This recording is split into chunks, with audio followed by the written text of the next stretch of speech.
एकदा जंगलात ससा श्याम राहायचा. श्याम खूप उत्साही आणि चंचल होता. त्याला नेहमी नवीन काहीतरी शोधायला आवडायचं. एका सकाळी श्याम जंगलातून उडी मारत चालला होता, तेव्हा त्याला झाडाखाली काहीतरी चमकदार दिसलं. जवळ गेला तर ते एक रंगीबेरंगी फळ होतं.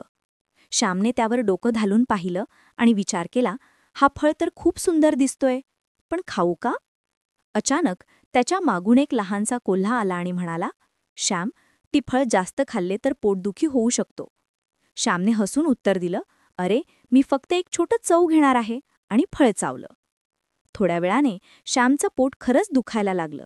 श्याम दुःखी झाला, पण कोल्ह्याने त्याला हसून सांगितलं, पण श्याम, तू शिकलेस ना, सुंदर दिसते म्हणून काहीही खाणं धोकादायक ठरू शकतं. त्यावर श्यामने मनापासून मान डोलावली.